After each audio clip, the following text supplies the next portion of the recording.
En las profundidades de una tumba egipcia sellada durante 3000 años, un arqueólogo sostiene entre sus manos temblorosas un cetro de oro puro. En el instante en que sus dedos rozan la superficie, siente una descarga que recorre su columna vertebral y jura que las inscripciones jeroglíficas comienzan a brillar con luz propia. Bienvenidos una noche más a Somnialis, viajeros del tiempo y la memoria. Cuéntanos, ¿desde qué rincón del mundo nos acompañas esta noche? Quizás desde las ciudades modernas donde las luces nunca se apagan, o desde algún lugar donde aún se pueden ver las estrellas como las veían nuestros ancestros. Estamos en el Valle de los Reyes, en el año 1922 después de Cristo. Howard Carter acaba de descubrir algo que cambiará para siempre nuestra comprensión del mundo antiguo. Pero esta no es solo la historia de un hallazgo arqueológico. Es la historia de cómo la humanidad, desde los albores de la civilización, ha creído que ciertos objetos contienen algo más que materia.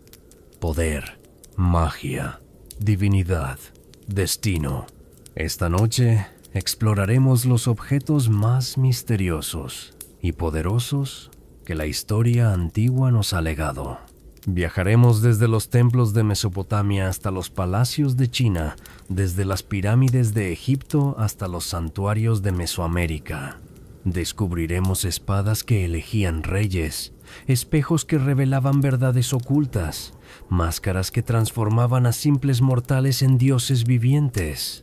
Cada objeto que encontraremos en nuestro viaje nocturno guarda secretos que aún hoy nos hacen cuestionar los límites entre la fe y la realidad, entre el símbolo y el poder verdadero. Así que, acomódate, cierra los ojos si lo deseas y déjate llevar por las corrientes del tiempo hacia una época donde los objetos no eran simples cosas, sino llaves que abrían las puertas entre el mundo visible y lo invisible. En el año 3200 a.C., en la ciudad sumeria de Uruk, un sacerdote camina descalzo sobre mármol frío hacia el Sancta Sanctorum del templo de Inanna. Lleva en sus manos un objeto que ha sido transmitido de generación en generación durante siglos. Un hacha de lapislázuli azul profundo, incrustada con oro y electrum. No es un arma común. Según las tablillas cuneiformes que documentan este momento, esta hacha fue forjada por los propios dioses en el principio de los tiempos, cuando el cielo y la tierra aún eran uno solo. El sacerdote deposita el hacha sobre un altar de alabastro.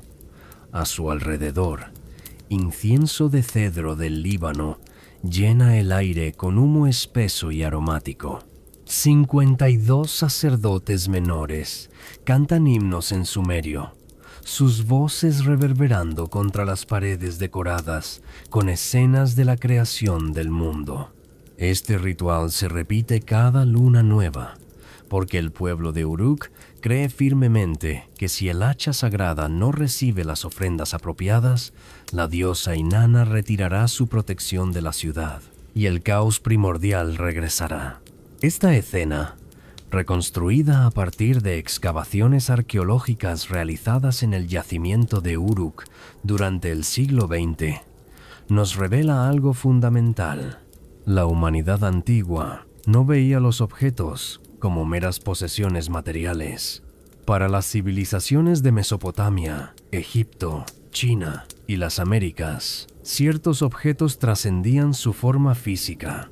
Eran contenedores de poder divino, canales de comunicación con fuerzas sobrenaturales y símbolos tangibles de autoridad que legitimaban el orden social y político. Según el historiador británico Ian Shaw, especialista en civilizaciones antiguas, la veneración de objetos sagrados surge de una necesidad humana profunda: materializar lo inmaterial. Los dioses eran invisibles, sus voluntades inescrutables, pero un objeto consagrado podía verse, tocarse, protegerse. Se convertía en un punto de contacto entre dos mundos que de otra manera permanecerían separados. Trasladémonos ahora al año 2580 a.C., al Imperio Antiguo de Egipto.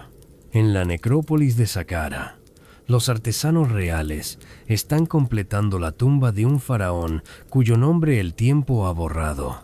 Entre los tesoros que depositan en la cámara funeraria hay un conjunto de objetos que, según las inscripciones jeroglíficas en las paredes, permitirán al faraón navegar el Duat, el peligroso inframundo egipcio, y renacer como una estrella en el cielo nocturno.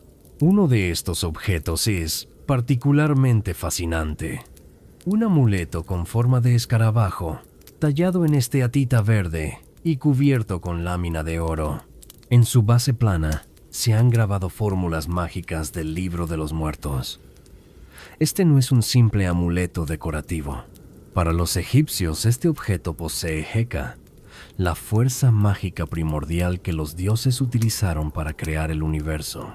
El escarabajo representa a Yepri, la manifestación del dios Sol al amanecer, el símbolo supremo de la regeneración y la vida eterna.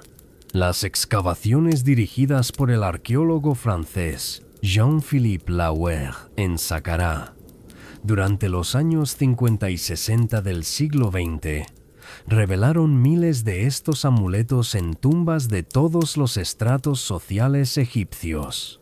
Desde faraones hasta artesanos, todos los egipcios que podían permitírselo eran enterrados con estos objetos de poder. ¿Por qué? Porque sin ellos, creían, el alma quedaría atrapada para siempre en la oscuridad, vulnerable a demonios y a la segunda muerte, la aniquilación definitiva. Pero el poder de estos objetos no residía únicamente en su simbolismo religioso. También tenían un poder político muy concreto: poseer las regalia correctas, los objetos sagrados apropiados. Era lo que separaba a un gobernante legítimo de un usurpador. El faraón no era simplemente un rey poderoso. Era el único que podía portar el Hecat y el Nehej, el cayado y el flagelo, símbolos divinos de su autoridad para mantener el orden cósmico. Lo que los egipcios llamaban Ma'at. Crucemos ahora los continentes y los milenios. En el año 1200 a.C., en el norte de China, durante la dinastía Shang, los artesanos broncistas están creando lo que se conocerá como los más extraordinarios objetos rituales de la antigüedad, los Ding, grandes calderos de bronce, decorados con máscaras de Taotie, criaturas míticas con ojos hipnóticos y fauces hambrientas. Estos calderos no servían para cocinar alimentos ordinarios.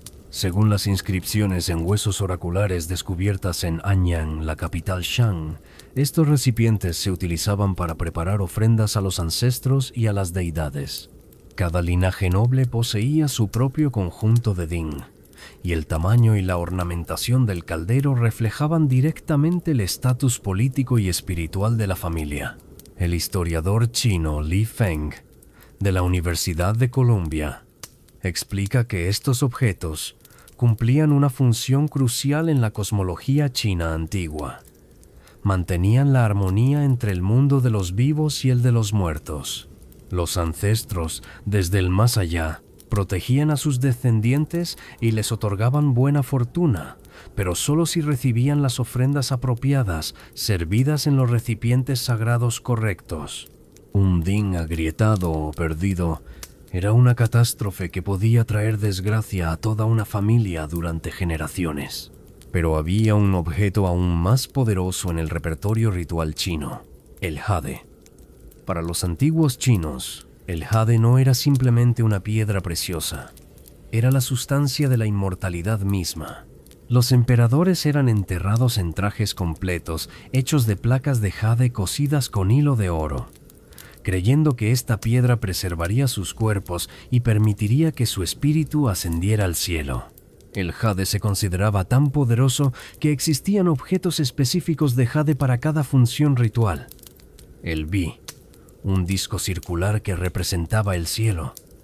El gong, un tubo cuadrado por fuera y circular por dentro, que simbolizaba la tierra. El gui, una tablilla puntiaguda que servía como credencial en la corte celestial. Poseer estos objetos no era opcional para la nobleza china. Era esencial para su identidad como intermediarios entre el cielo y la tierra. Regresemos ahora al Mediterráneo.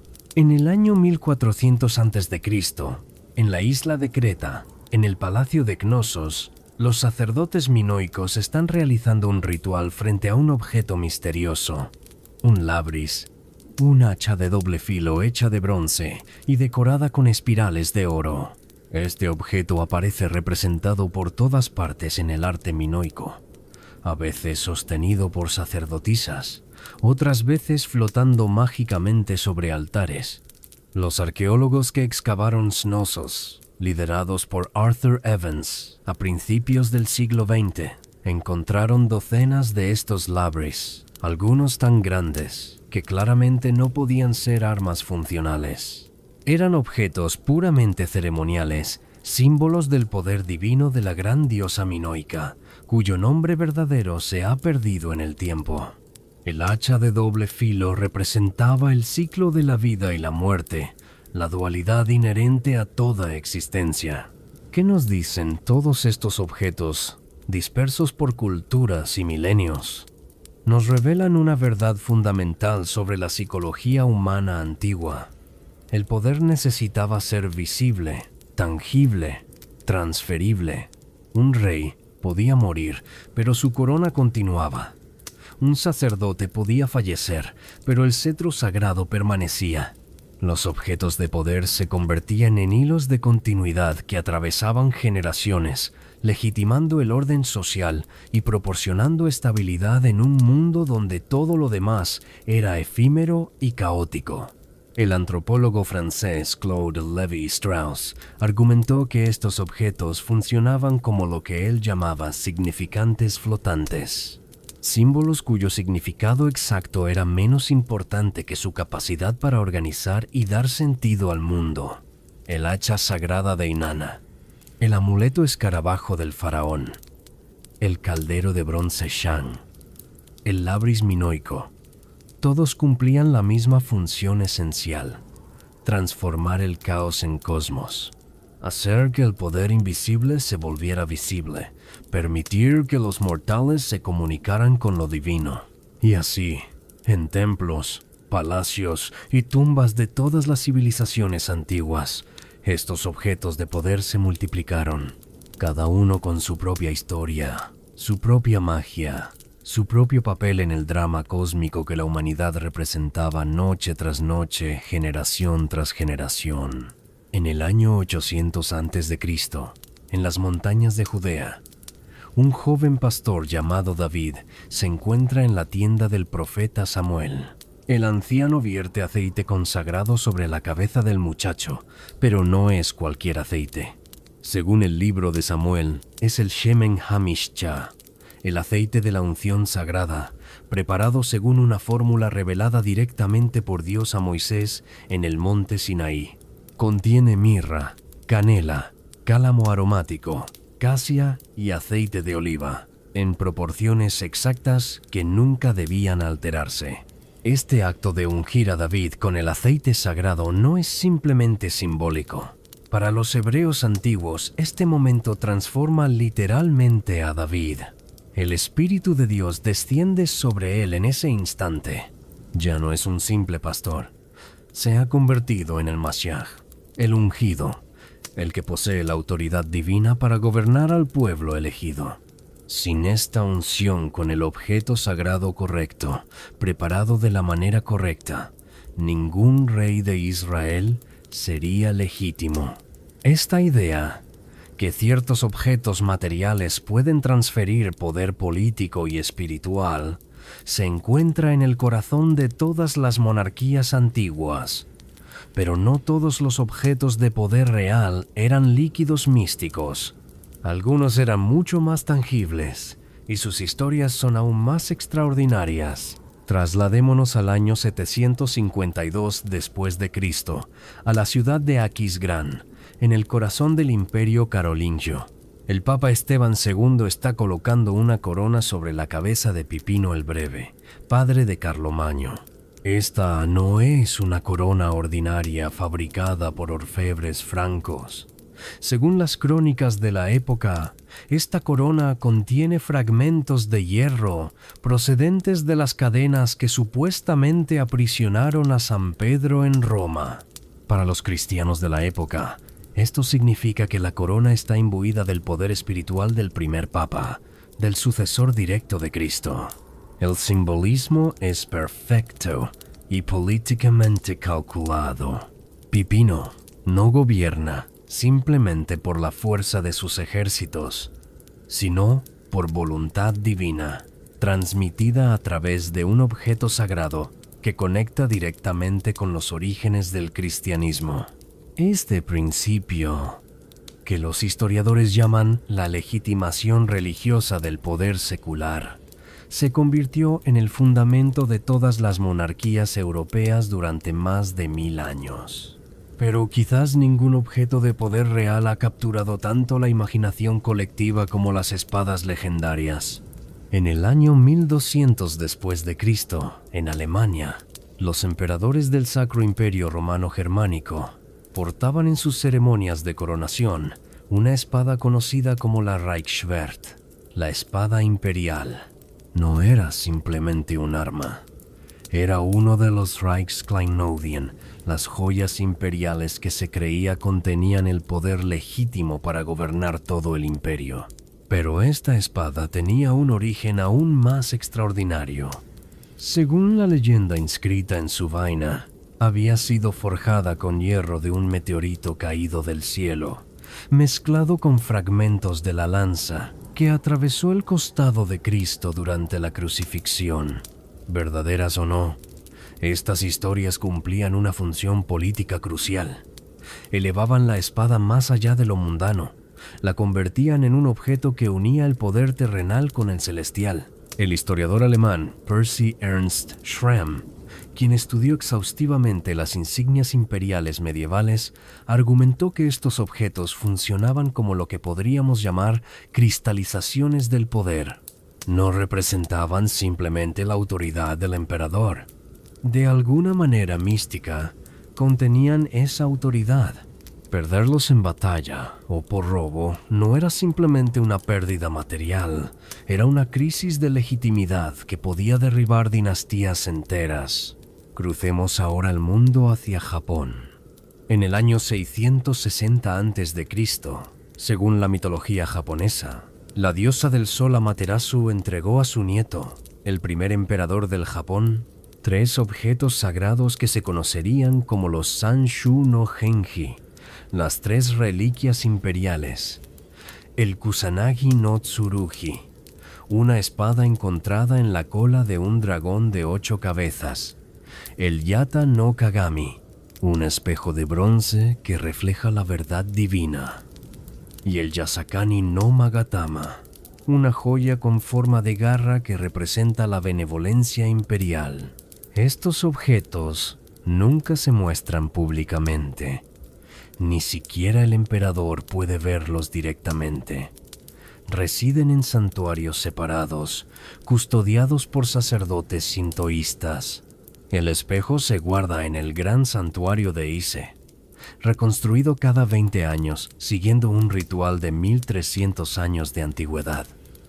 La espada supuestamente se encuentra en el santuario Atsuta en Nagoya. La joya se mantiene en el Palacio Imperial de Tokio, pero en un Sancta Sanctorum al que nadie tiene acceso. ¿Por qué este secretismo extremo? El historiador japonés Takeshi Watanabe explica que los Sanshu no Genji no son simplemente símbolos del poder imperial, son el poder imperial. La legitimidad del emperador deriva directamente de su posesión de estos objetos, que lo conectan en línea ininterrumpida con la diosa del sol. Sin ellos, o sin la creencia en su existencia, todo el sistema imperial japonés perdería su fundamento espiritual. Esta creencia en el poder de las reliquias imperiales era tan fuerte que en el año 1185 después de Cristo, durante la batalla naval de Dan no Ura, cuando el clan Taira enfrentó la derrota definitiva, la viuda del emperador Antoku, de 7 años de edad, se arrojó al mar llevando consigo al niño emperador, y según las crónicas, la espada sagrada Kusanagi. La pérdida de la espada fue considerada una catástrofe nacional. Durante años, buceadores intentaron recuperarla de las profundidades, aunque algunas versiones afirman que se encontró una réplica o sustituto. El misterio perdura hasta hoy. ¿Se perdió realmente la espada original en el fondo del mar o fue salvada en secreto? Nadie puede saberlo con certeza, porque nadie, ni siquiera el emperador actual, puede verificarlo mirándola. Viajemos ahora a través del Atlántico, hacia Mesoamérica. En el año 1300 después de Cristo, en la ciudad mexica de Tenochtitlan, el Tlatoani, el gobernante supremo, porta durante las ceremonias un tocado extraordinario, el Quetzalapanecayotl, una corona hecha con 400 plumas de quetzal, el ave sagrada de las montañas guatemaltecas. Cada pluma verde iridiscente vale literalmente su peso en oro, pero el valor del tocado trasciende lo económico. El quetzal era el ave del dios Quetzalcóatl, la serpiente emplumada, una de las deidades supremas del panteón mexica. Portar su plumaje no era simplemente un adorno, era una manifestación visible de que el Tlatoani poseía el favor divino, que era el intermediario elegido entre los dioses y los humanos. Sin este tocado, sin las plumas correctas, dispuestas en el patrón correcto, su autoridad para ordenar sacrificios, declarar guerras o recaudar tributos quedaría en entredicho. El antropólogo mexicano Eduardo Matos Moctezuma, quien dirigió las excavaciones del Templo Mayor en Ciudad de México, descubrió que los mexicas iban incluso más allá. Enterraban objetos de poder, ofrendas sagradas, en los cimientos de sus templos y palacios. Estos objetos no eran visibles, pero se creía que irradiaban poder espiritual hacia arriba, santificando todo el edificio. Entre estos objetos se encontraron cetros de jade, cuchillos de obsidiana con mangos de turquesa e incluso esqueletos completos de jaguares y águilas, los animales asociados con los guerreros de élite. Regresemos a Europa, al año 1654 después de Cristo. En la Catedral de Reims, Francia, se está celebrando la coronación del joven Luis XIV.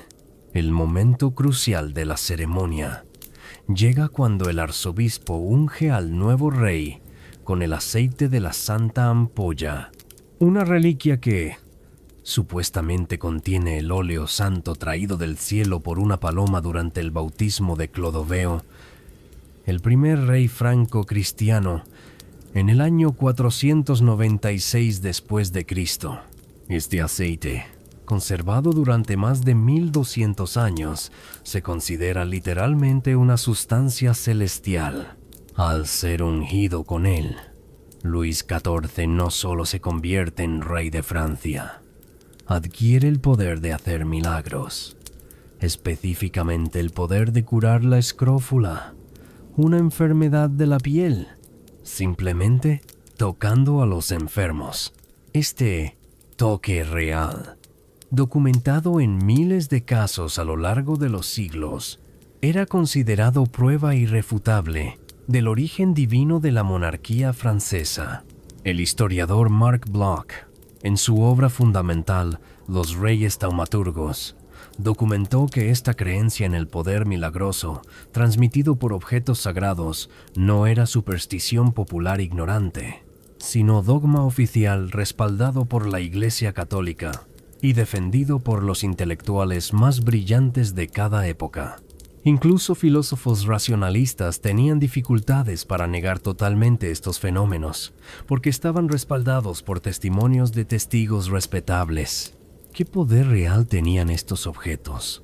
¿El aceite sagrado realmente curaba enfermedades?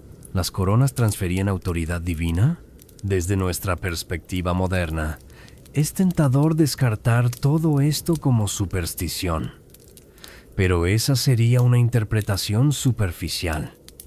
Estos objetos poseían un poder muy real, el poder de la creencia colectiva. Cuando millones de personas creen genuinamente que un objeto contiene autoridad divina, ese objeto efectivamente tiene poder.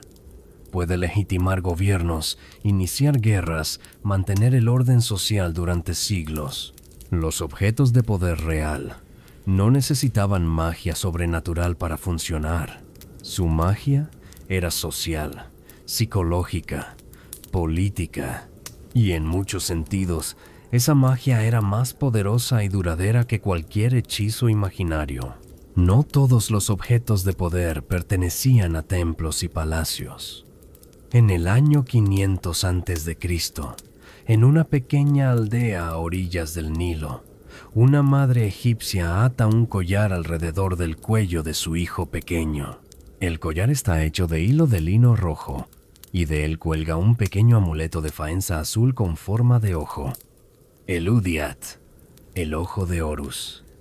La mujer susurra una oración a la diosa Isis mientras aprieta el nudo.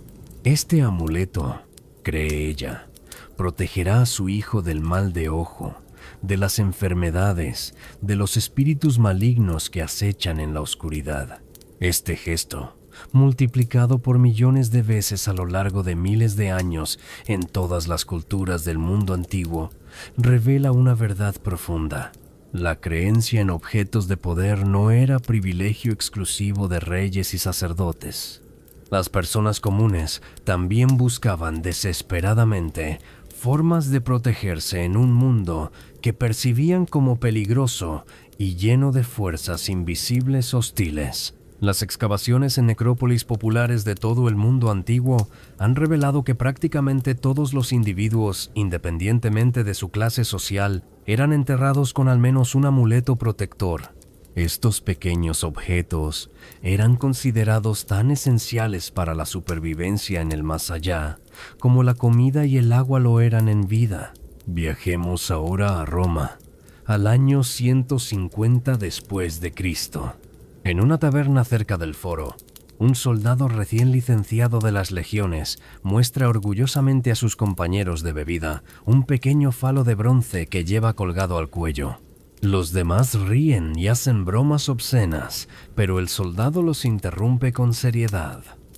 Este no es un simple objeto pornográfico, es un fascinum, un amuleto contra el mal de ojo, contra la envidia maliciosa que los romanos creían podía destruir la fortuna de un hombre con una simple mirada cargada de mala intención. El historiador romano Plinio el Viejo, en su enciclopédica Historia Natural, dedica varios capítulos a documentar los amuletos utilizados por los romanos. Describe con fascinación cómo hasta los generales victoriosos portaban fascinum en sus carros triunfales, colgándolos debajo de los carruajes para protegerse de la envidia de los espectadores. Porque los romanos entendían intuitivamente un principio psicológico profundo. El éxito y la felicidad atraen envidia, y la envidia puede ser destructiva, si no mágicamente, entonces socialmente. Pero los amuletos romanos no se limitaban a símbolos fálicos. Los niños llevaban la bulla, una cápsula de metal que contenía sustancias protectoras cuya composición exacta se mantenía en secreto familiar. Los comerciantes portaban pequeñas representaciones de Mercurio, dios del comercio, creyendo que esto les traería buena fortuna en los negocios. Los marineros no se hacían a la mar sin amuletos de Neptuno.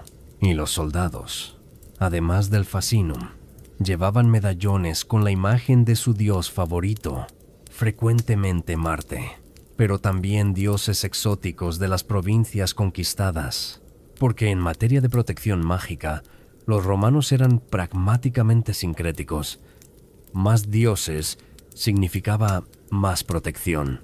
La arqueóloga británica Catherine Jones, especialista en la vida cotidiana romana, documentó miles de estos amuletos en las excavaciones de Pompeya y Herculano, las ciudades sepultadas por la erupción del Vesubio en el año 79 después de Cristo. Lo fascinante es que se encontraron en todas las clases sociales. Villas lujosas y barrios pobres por igual contenían estos objetos. La necesidad de protección mágica era democrática, universal. Crucemos ahora continentes hacia la China de la dinastía Han. En el año 100 después de Cristo, un comerciante de seda que viaja por la ruta de la seda lleva consigo varios objetos que considera absolutamente indispensables para su supervivencia. El primero es un espejo de bronce pulido con inscripciones en el reverso. Pero este no es un espejo para ver su reflejo físico. Es un espejo TLV, llamado así por los símbolos que decoran su parte posterior. Los chinos creían que estos espejos poseían el poder de revelar demonios y espíritus malignos que de otra manera permanecerían invisibles. Según el Baopuzi, un texto taoísta del siglo IV después de Cristo que documenta creencias mucho más antiguas, los demonios pueden adoptar formas humanas perfectas, pero no pueden engañar a un espejo TLV. Cuando se refleja un demonio en uno de estos espejos, su verdadera naturaleza monstruosa se revela. Por esta razón, los comerciantes, viajeros y funcionarios de gobierno llevaban estos espejos como protección contra engaños sobrenaturales. El segundo objeto que nuestro comerciante porta es más pequeño pero igual de importante. Un gui de jade, una tablilla ceremonial. Aunque no puede permitirse un gui de jade imperial de calidad suprema, posee una versión más modesta que compró de un monje taoísta. Este objeto, cree, no solo lo protege, también le otorga un estatus respetable. Mostrar un gui, aunque sea modesto, indica que es un hombre de cierta educación y refinamiento, no un vulgar bandido. El historiador sinólogo Roel Sturks de la Universidad de Cambridge explica que en la antigua China la línea entre objetos religiosos, mágicos y de estatus social era extremadamente borrosa. Un mismo objeto podía funcionar simultáneamente como amuleto protector, símbolo de estatus y herramienta ritual.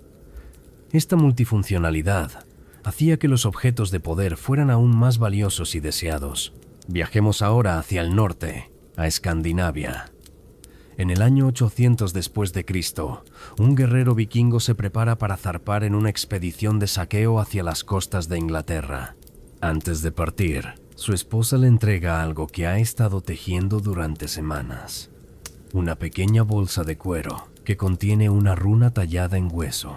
La runa es Alhith, el símbolo de protección, de la mano alzada que desvía el peligro. Pero esta runa no ha sido tallada por cualquiera. Fue creada por la Volva de la aldea, una mujer sabia versada en Seidr, la magia del destino. La Volva ayunó durante 3 días, entró en trance y solo entonces talló la runa bajo la luz de la luna llena, susurrando conjuros en el antiguo idioma de los dioses. El guerrero lleva esta runa atada a su brazo durante la batalla. Cree firmemente que mientras la porte, Odín lo protegerá, las flechas enemigas se desviarán, las espadas adversarias perderán su filo. Las sagas islandesas están llenas de referencias a estos objetos de poder personal.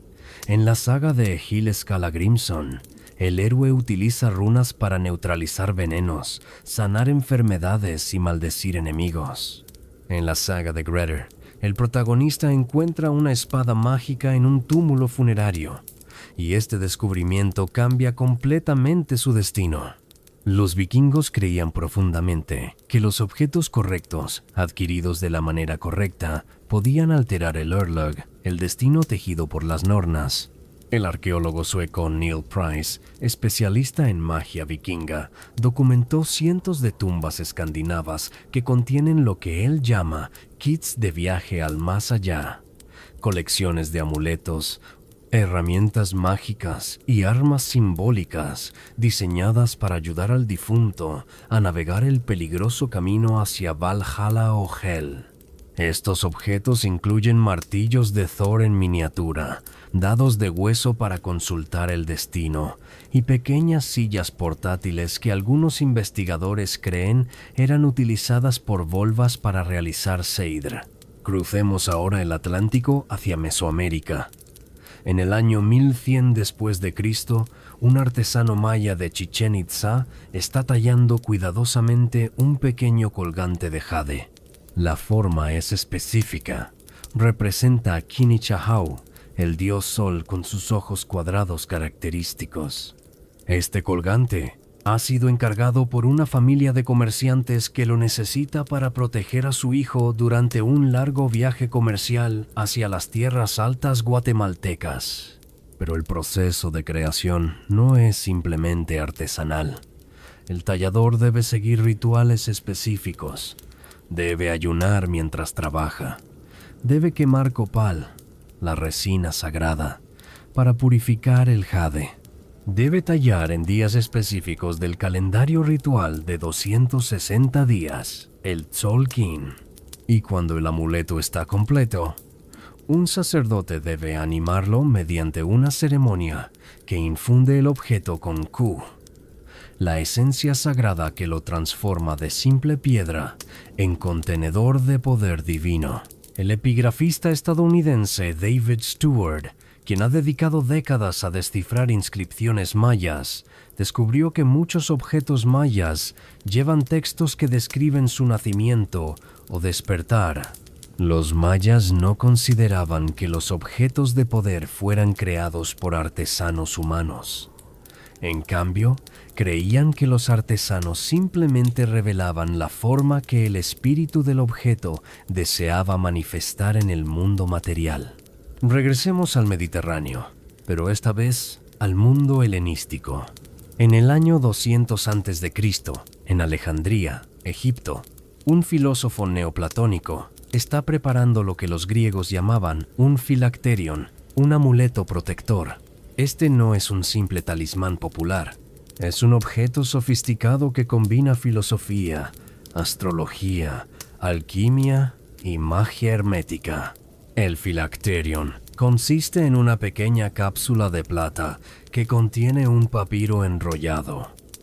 En el papiro, escrito en tinta hecha con materiales cuidadosamente seleccionados, hay una fórmula mágica en griego. La fórmula invoca a múltiples dioses: Zeus, Helios, Serapis, Isis, Thoth. También incluye voces magicae, palabras de poder sin significado literal, pero consideradas efectivas por su sonido. Ablanazanalba, Akramachamari, Semeseilam. Estas palabras, se creía, resonaban con frecuencias cósmicas que los dioses no podían ignorar. Los papiros mágicos griegos, una colección de textos mágicos descubiertos en Egipto y publicados por Carl Preisendance en 1928, revelan cientos de fórmulas para crear estos amuletos.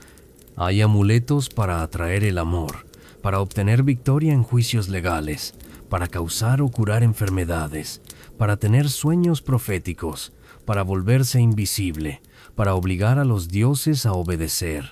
Lo fascinante es que estos textos muestran un sincretismo extraordinario. Los magos greco-egipcios no tenían prejuicios teológicos.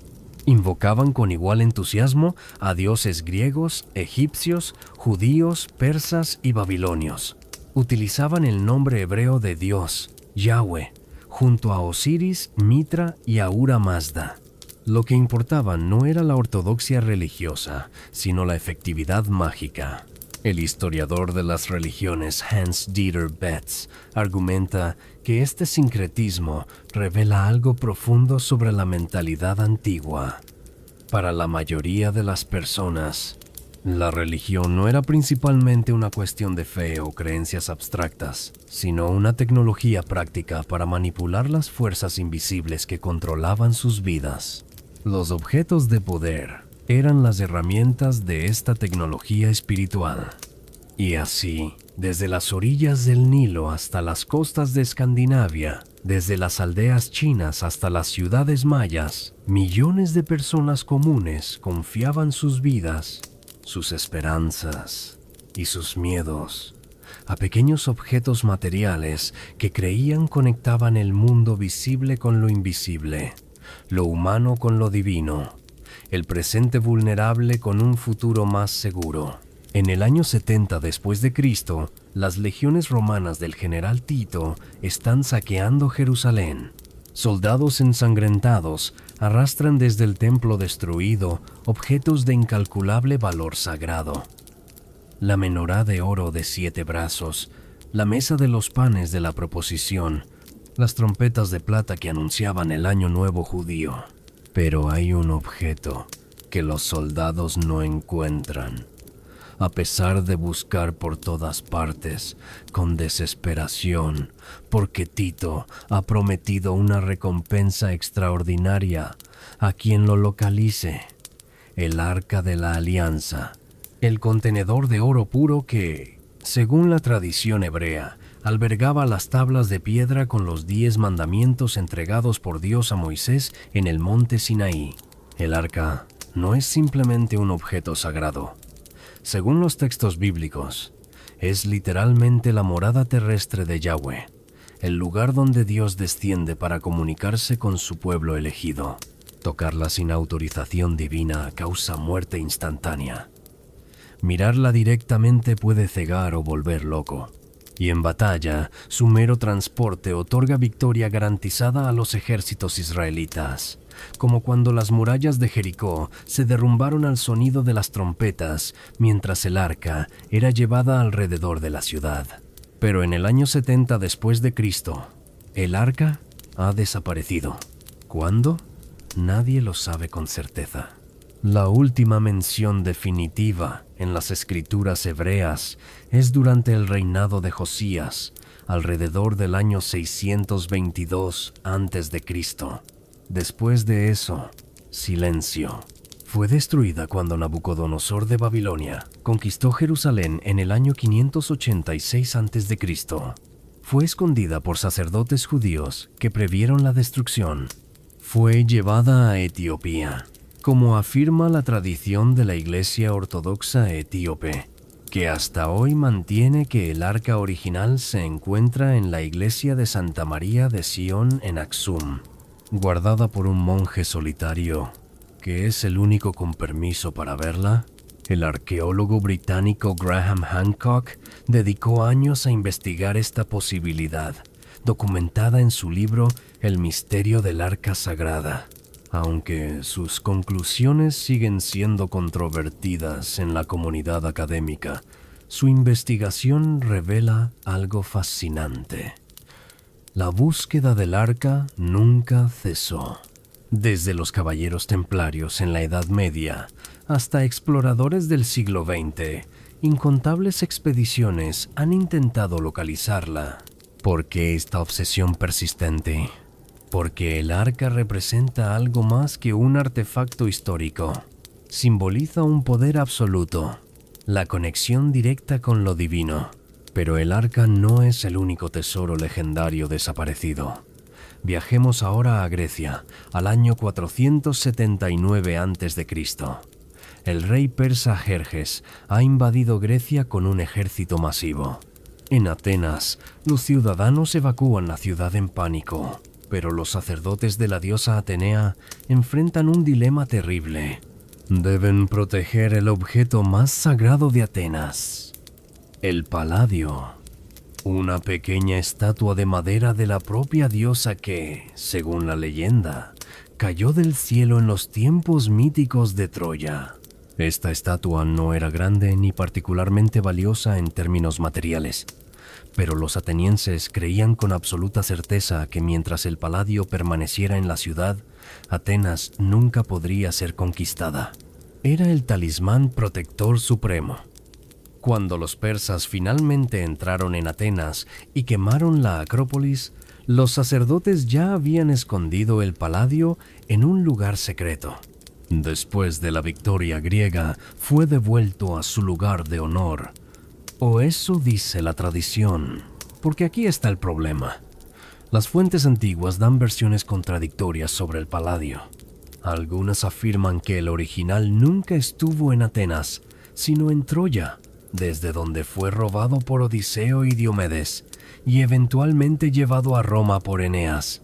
Otras versiones sostienen que había múltiples Palladios.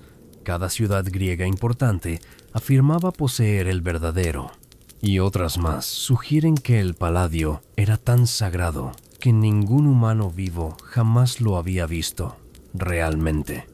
Lo que se exhibía era siempre una réplica, mientras el original permanecía oculto en un sancta sanctorum inaccesible.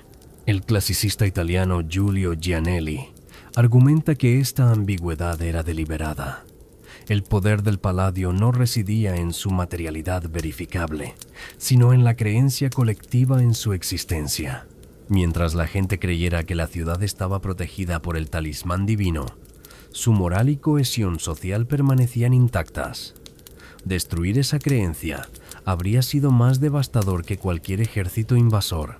Crucemos ahora el mundo hacia China. En el año 221 a.C., el emperador Qin Shi Huang, el primer unificador de China, está muriendo. Ha dedicado décadas a buscar la inmortalidad, consultando a alquimistas taoístas, ingiriendo elixires de mercurio y cinabrio que probablemente aceleraron su muerte. Pero también ha acumulado una colección de objetos mágicos sin paralelo en la historia china. Entre ellos, según las crónicas, está el He Shi Bi, el disco de Jade perfecto que, cuando se pone al sol, proyecta una sombra en forma de fénix. Este jade legendario tiene su propia historia fascinante. Fue descubierto en el año 700 a.C. por un hombre llamado Bian He, quien lo ofreció al rey del estado de Chu. Pero los joyeros reales, al examinarlo, declararon que era una simple roca sin valor y acusaron a Bian He de intentar engañar al rey. Como castigo, le cortaron el pie izquierdo.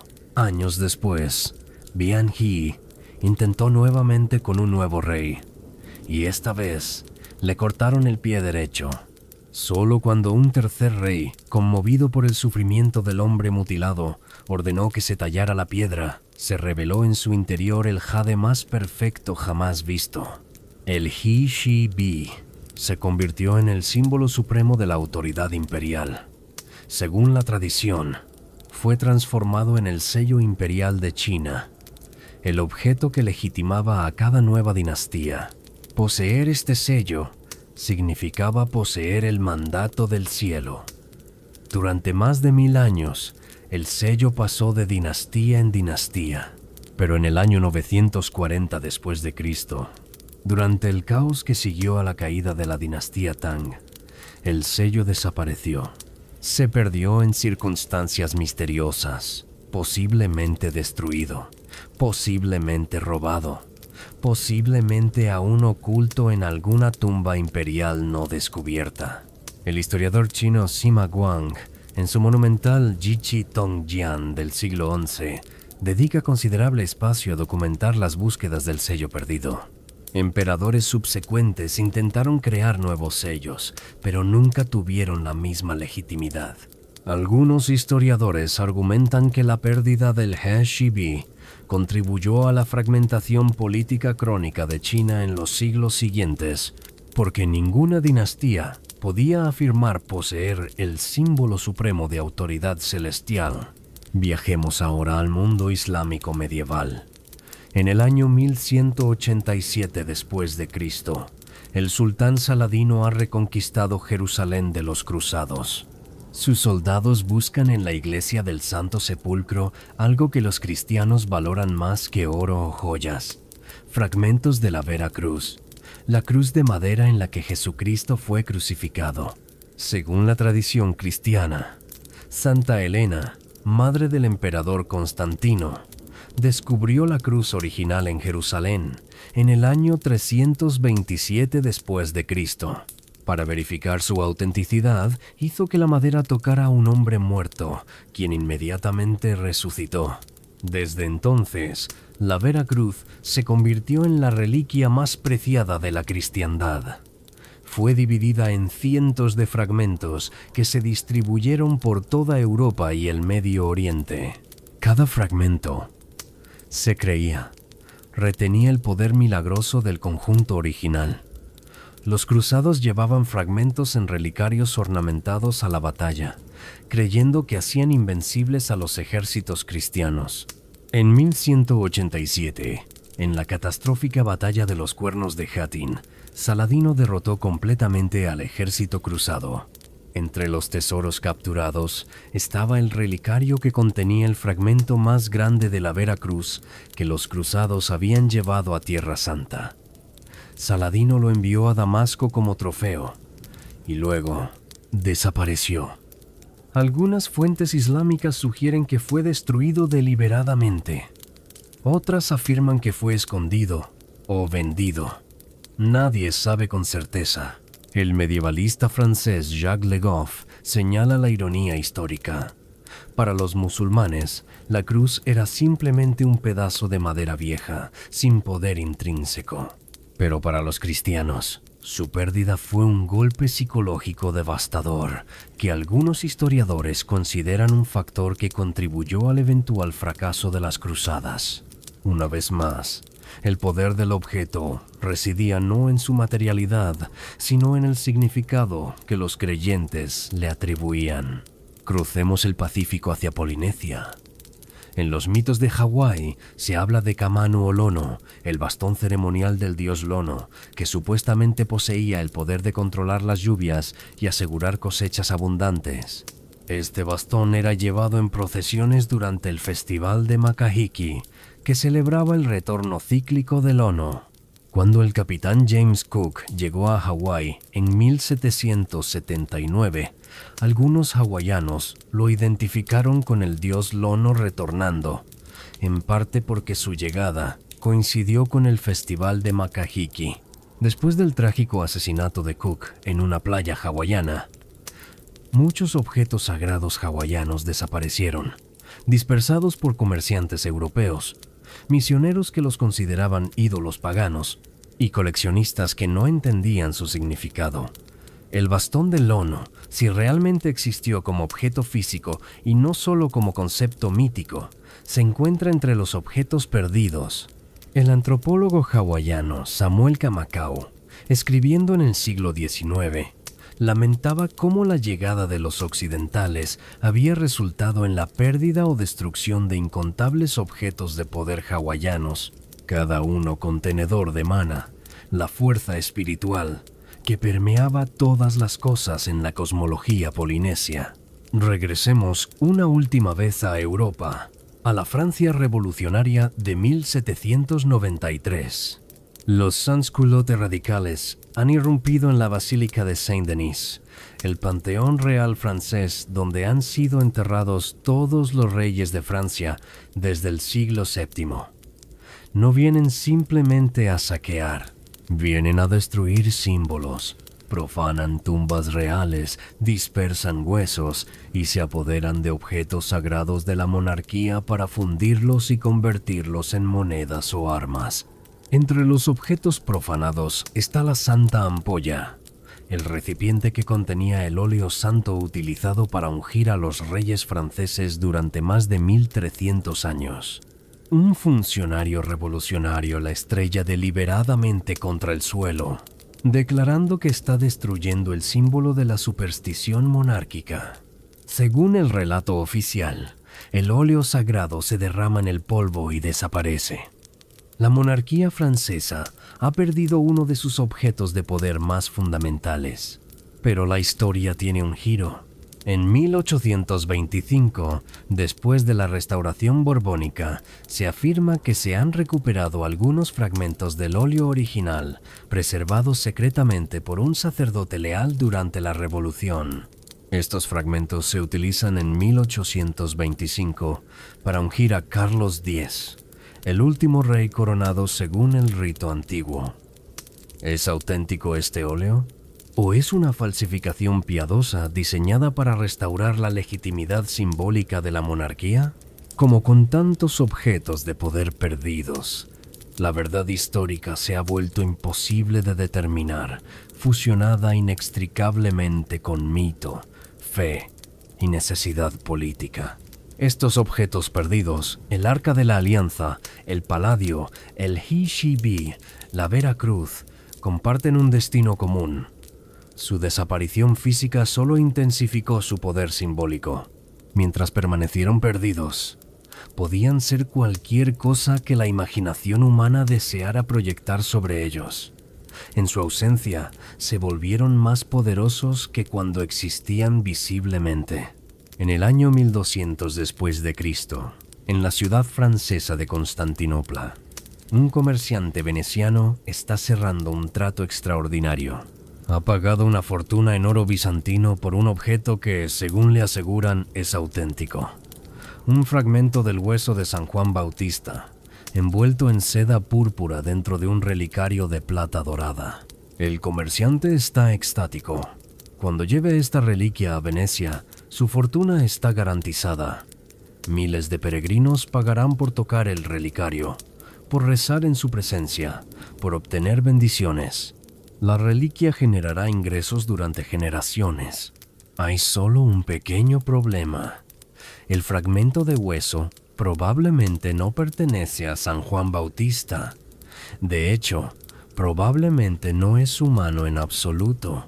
Análisis modernos de reliquias medievales supuestamente pertenecientes a santos han revelado que muchas son huesos de animales, a veces piedras talladas para parecer huesos, ocasionalmente simple madera, envejecida artificialmente.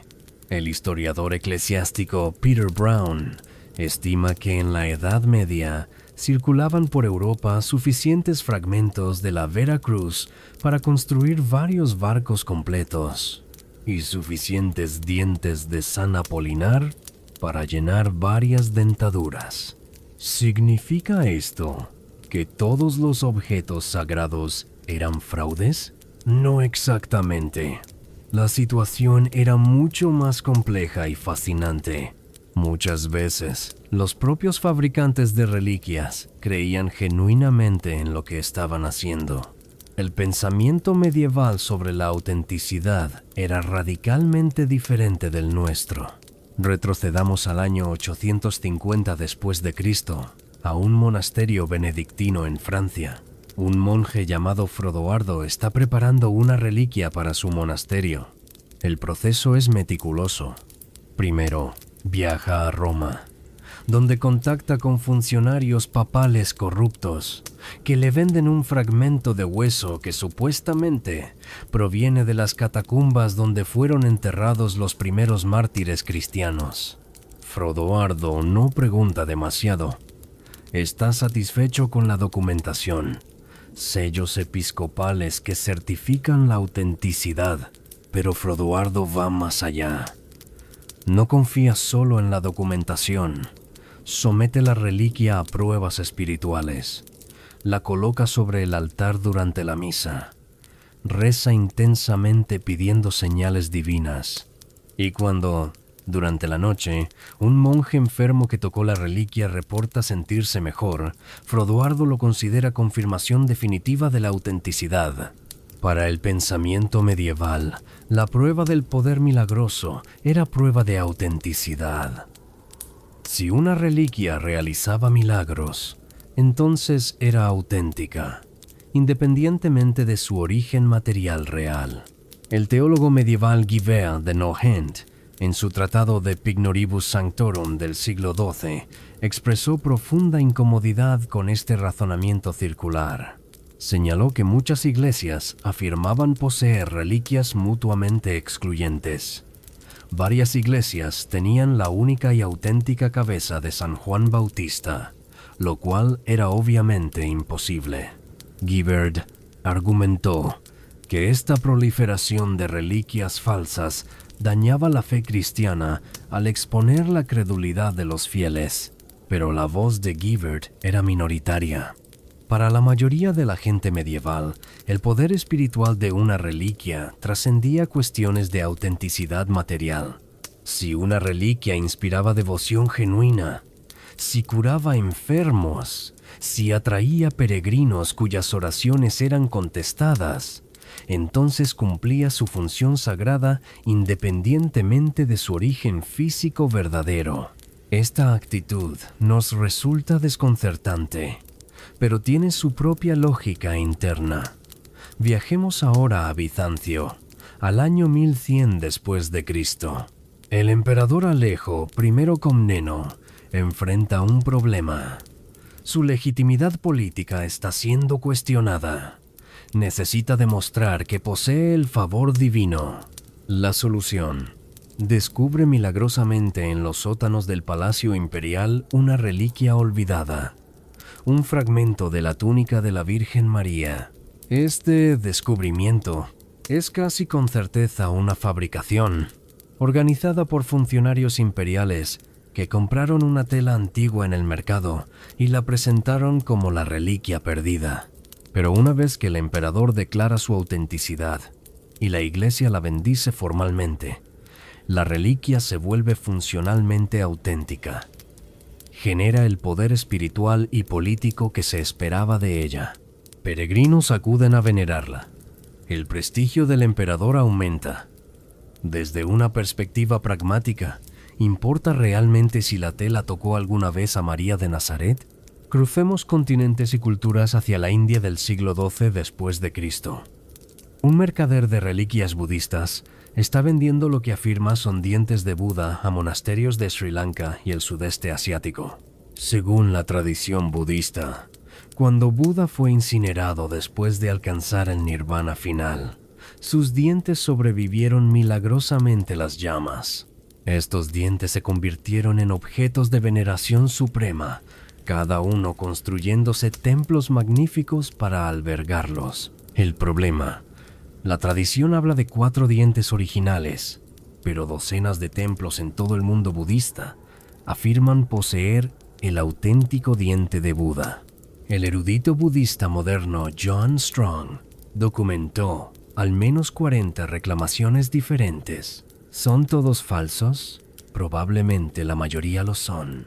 Pero para los devotos budistas, la cuestión de autenticidad histórica es, en cierto sentido, irrelevante. Lo que importa es que el objeto sirve como foco para la devoción, como recordatorio de las enseñanzas del Buda, como símbolo de continuidad con la tradición antigua. Esta actitud budista tiene paralelos en otras culturas. Viajemos a Japón, al siglo XVI después de Cristo. Un señor feudal desea poseer una espada legendaria para aumentar su prestigio. No puede obtener una auténtica espada de los grandes maestros del pasado, así que encarga a un espadero moderno crear una espada en el estilo de Masamune, el legendario forjador de espadas del siglo XIII. El espadero crea una obra maestra, la envejece artificialmente y fabrica un pedigrí ficticio que la conecta con Masamune. Esta práctica era tan común en Japón que los expertos modernos estiman que la mayoría de las espadas atribuidas a maestros famosos del pasado son en realidad creaciones posteriores. Pero aquí está lo fascinante.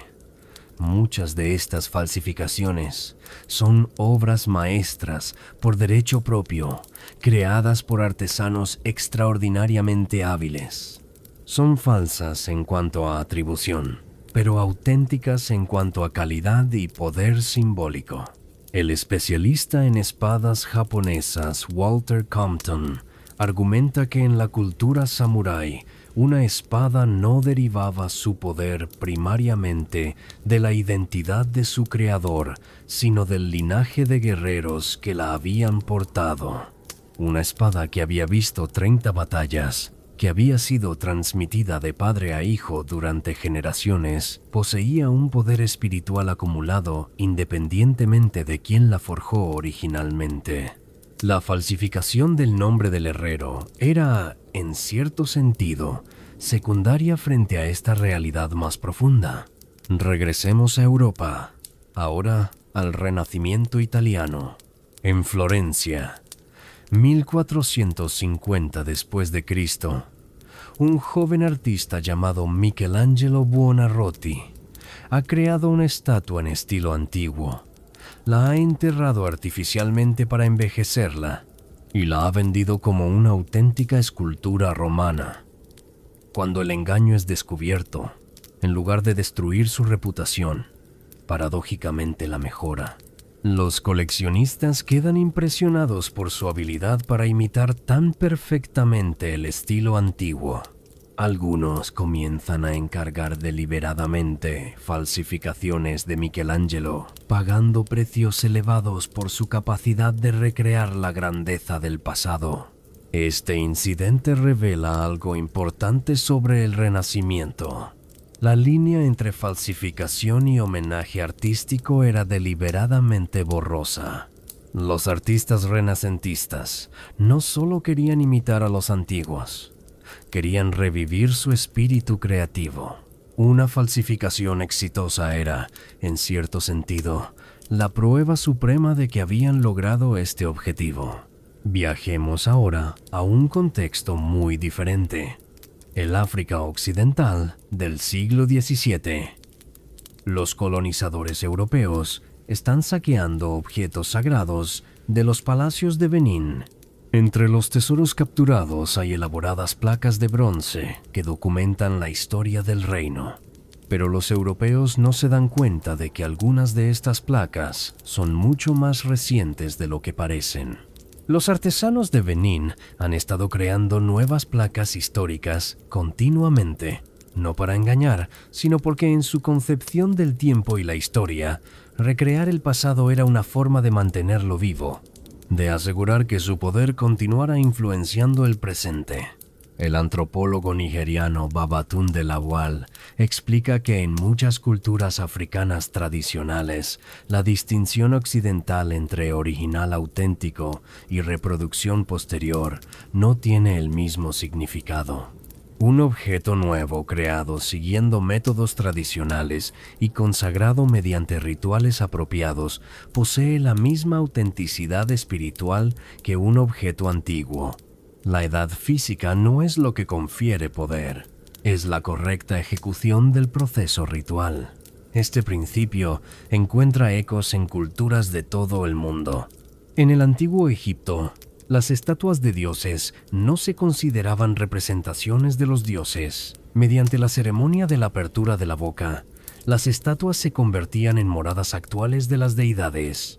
Una estatua correctamente consagrada era tan real como cualquier otra, independientemente de cuándo fue tallada. En Roma, los augures que interpretaban la voluntad de los dioses mediante el vuelo de las aves utilizaban bastones ceremoniales llamados litus.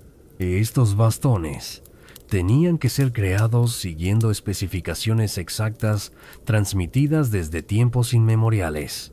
Un litus fabricado en el siglo II después de Cristo, siguiendo las reglas antiguas, poseía la misma autoridad religiosa que uno hipotéticamente utilizado por Rómulo en los orígenes míticos de Roma. La continuidad ritual importaba más que la antigüedad física. Entonces, ¿qué nos dice todo esto sobre la autenticidad de los objetos de poder? Nos revela que la autenticidad es un concepto culturalmente construido, no una cualidad objetiva inherente. Para las culturas modernas, influenciadas por el pensamiento científico y el énfasis en la verificación histórica, la autenticidad física es crucial.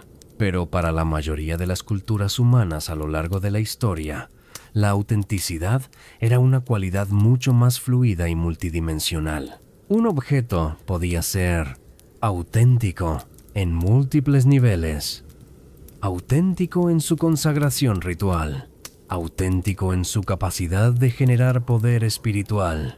Auténtico en su continuidad con la tradición. Auténtico en su aceptación comunitaria. La autenticidad material, el hecho de que el objeto fuera realmente tan antiguo como se afirmaba, era frecuentemente el aspecto menos importante. Esta comprensión no significa que nuestros ancestros fueran ingenuos o crédulos. significa que operaban bajo supuestos epistemológicos diferentes sobre cómo se conoce la verdad y qué constituye realidad. Para ellos, la efectividad espiritual era prueba de autenticidad más confiable que cualquier análisis material, y en su propio marco de referencia, este enfoque tenía perfecta lógica. En el año 2001 después de Cristo, en una sala subterránea de un banco suizo, un coleccionista anónimo está mirando un objeto que acaba de adquirir por $11 millones en una subasta privada. Una copa de ágata del siglo I después de Cristo, con montura de oro medieval, que durante siglos fue venerada como el Santo Grial, el cáliz que Jesús utilizó en la Última Cena. El coleccionista sabe que las evidencias históricas de que esta copa es realmente el Grial son inexistentes, pero eso no importa. Lo que importa es que durante casi 1000 años, reyes, papas y millones de creyentes estuvieron convencidos de su autenticidad. Esa creencia ha impregnado el objeto con un aura casi palpable. Sostenerlo en las manos es sostener siglos de fe humana, desesperación, esperanza, devoción. Esta escena revela algo crucial.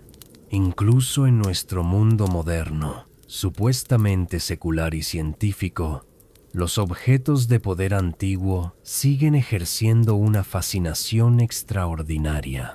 No porque creamos literalmente en su magia, sino porque representan algo que en nuestra era tecnológica ha perdido: la capacidad de imbuir objetos materiales con significado trascendente. Viajemos ahora a Tokio, al año 2019. El emperador Naruhito está siendo entronizado en una ceremonia milenaria. En un momento crucial del ritual, entra solo en un Sancta Sanctorum donde, se rumorea, se encuentran las 3 reliquias imperiales sagradas: la espada Kusanagi, el espejo Yata y la joya Yasakani. Nadie fuera de este círculo más íntimo puede verificar si estas reliquias realmente existen o si son las originales de hace 2600 años.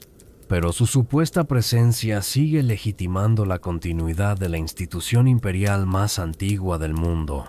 El constitucionalista japonés Shigeru Oda explica que aunque Japón es una democracia moderna, donde el emperador no tiene poder político real, la ceremonia de sucesión que involucra las reliquias sagradas sigue siendo esencial, no por superstición, sino porque proporciona continuidad simbólica en una sociedad que valora profundamente la conexión con el pasado.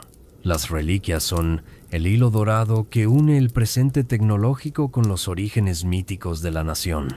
Este fenómeno no es exclusivamente japonés.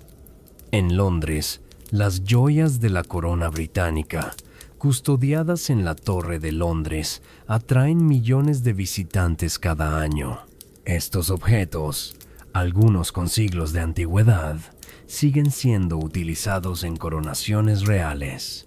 La corona de San Eduardo, creada para la coronación de Carlos II en 1661, fue colocada sobre la cabeza de Carlos III en 2023.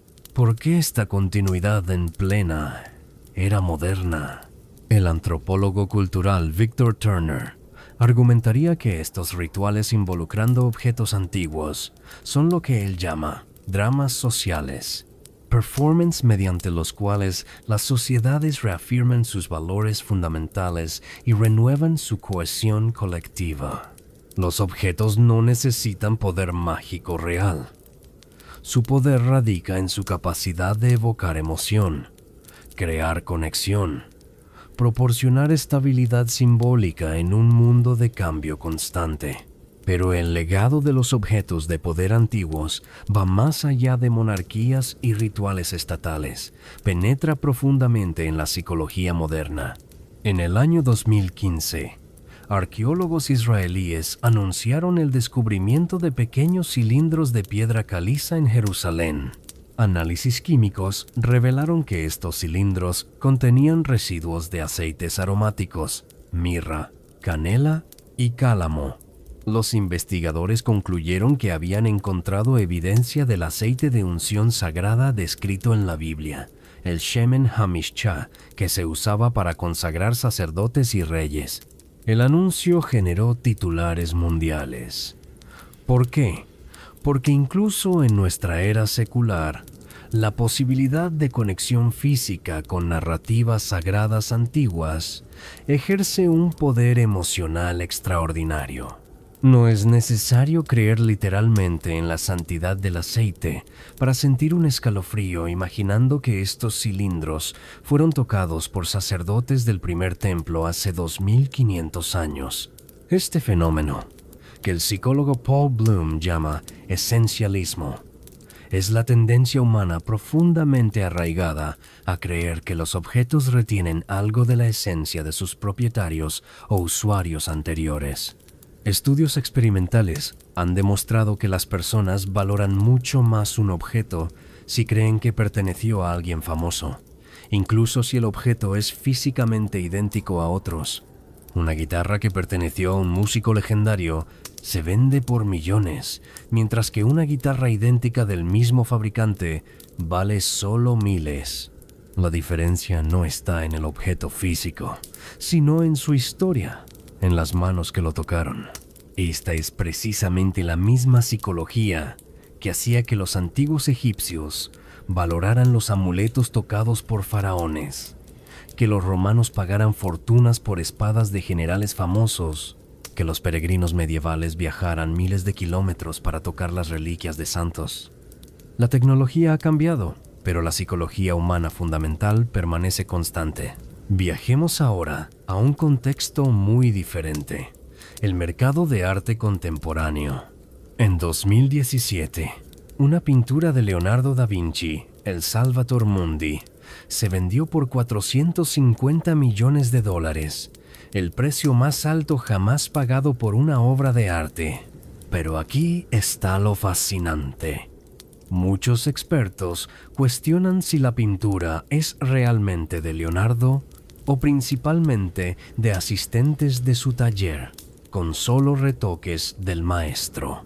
Si se probara definitivamente que Leonardo nunca tocó el lienzo, su valor se desplomaría instantáneamente. A pesar de que el objeto físico permanecería idéntico, ¿qué estamos pagando realmente cuando adquirimos un objeto atribuido a un creador legendario? Estamos pagando por lo que podríamos llamar aura auténtica, el poder simbólico que se acumula alrededor de objetos asociados con individuos excepcionales. Esta es exactamente la misma dinámica que hacía valiosas las espadas de héroes legendarios o los cetros de faraones. El filósofo Walter Benjamin, en su famoso ensayo La obra de arte en la época de su reproducción técnica, argumentó que la modernidad está destruyendo el aura única de los objetos originales. Las fotografías y reproducciones digitales hacen que cualquier imagen sea infinitamente replicable, eliminando la singularidad del original. Pero Benjamin estaba parcialmente equivocado.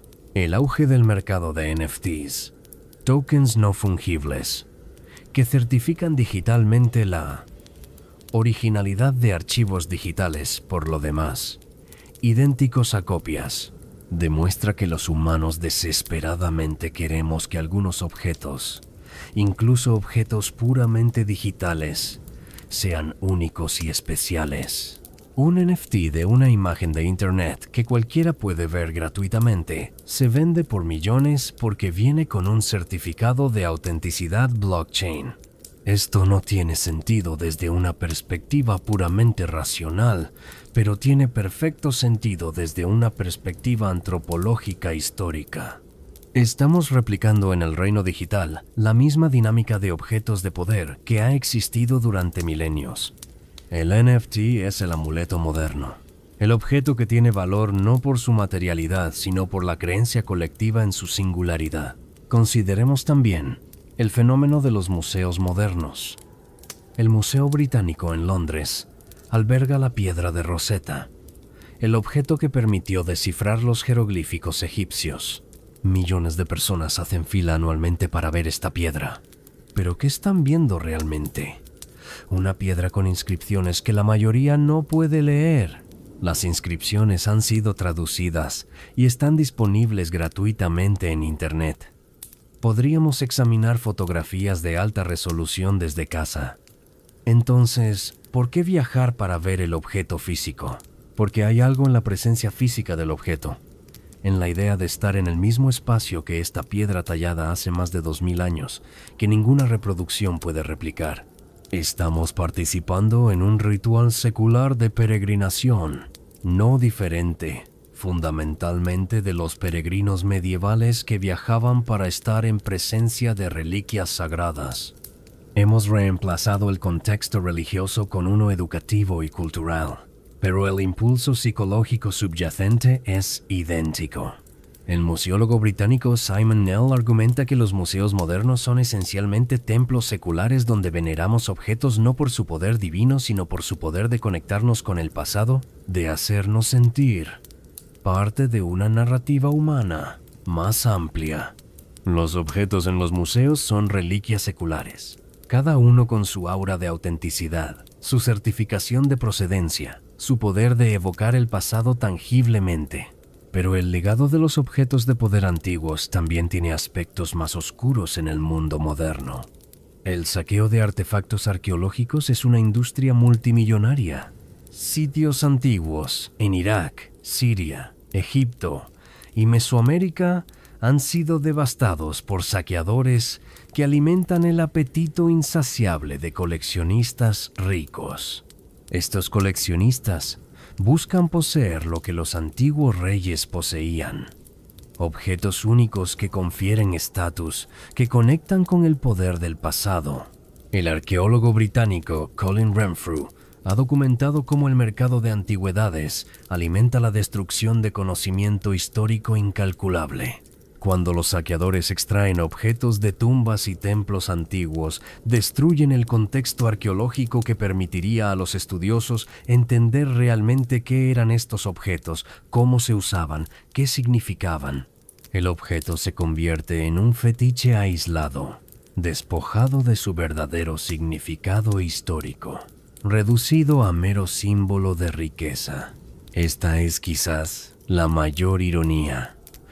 En nuestra búsqueda moderna de poseer objetos de poder antiguos, frecuentemente destruimos el poder verdadero de esos objetos, que residen no en su materialidad, sino en su contexto, su historia, su relación con las comunidades que los crearon y valoraron. Algunos países están intentando recuperar este contexto. Egipto, Grecia, Italia, México y otras naciones han lanzado campañas agresivas para repatriar objetos culturalmente significativos que fueron sacados de sus territorios, frecuentemente durante periodos coloniales. Estos esfuerzos no son simplemente sobre recuperar propiedades valiosas, son sobre recuperar objetos que siguen teniendo poder simbólico, que representan identidad nacional, continuidad cultural, orgullo colectivo. En 2021, después de décadas de negociaciones, el Museo Británico acordó devolver algunos artefactos etíopes saqueados durante una expedición militar británica en 1868. Para Etiopía, estos objetos, especialmente coronas y cruces ceremoniales, siguen siendo sagrados, no reliquias muertas del pasado, sino parte viva de su identidad religiosa y nacional. Su retorno fue celebrado como victoria espiritual, no solo material, y así el ciclo continúa. Objetos creados hace milenios para concentrar poder, legitimar autoridad, proteger a sus portadores y conectar lo humano con lo divino, siguen ejerciendo estas mismas funciones en formas adaptadas a nuestro contexto moderno. Hemos cambiado las narrativas que les otorgan significado. Hemos secularizado muchos de los rituales que los rodean, pero la psicología fundamental permanece intacta. Los objetos de poder no han desaparecido del mundo moderno. Se han transformado, adaptado, tomado nuevas formas, pero su función esencial, proporcionar puntos tangibles de conexión con fuerzas mayores que nosotros mismos, sean divinas, históricas o culturales, permanece tan vital hoy como en los templos de Sumeria hace 5000 años.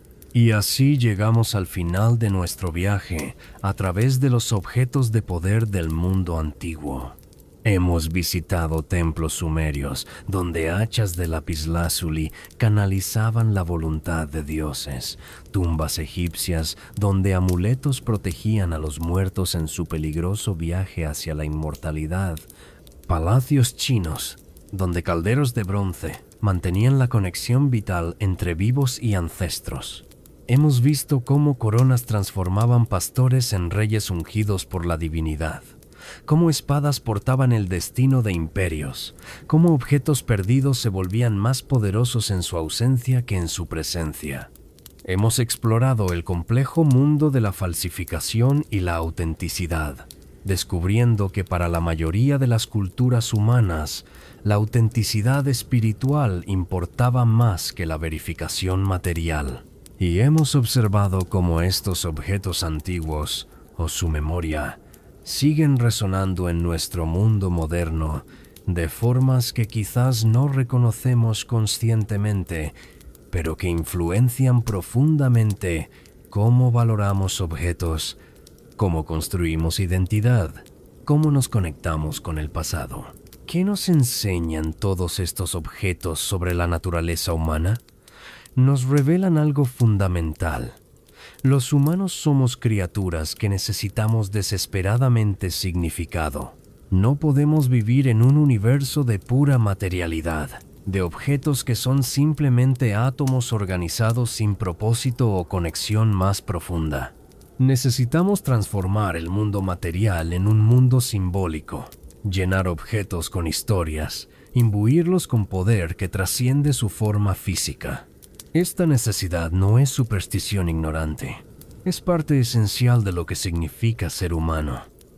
Los objetos de poder, antiguos y modernos, son herramientas mediante las cuales creamos significado, construimos identidad, establecemos continuidad con el pasado y nos conectamos con comunidades de creencia que se extienden a través del tiempo y el espacio.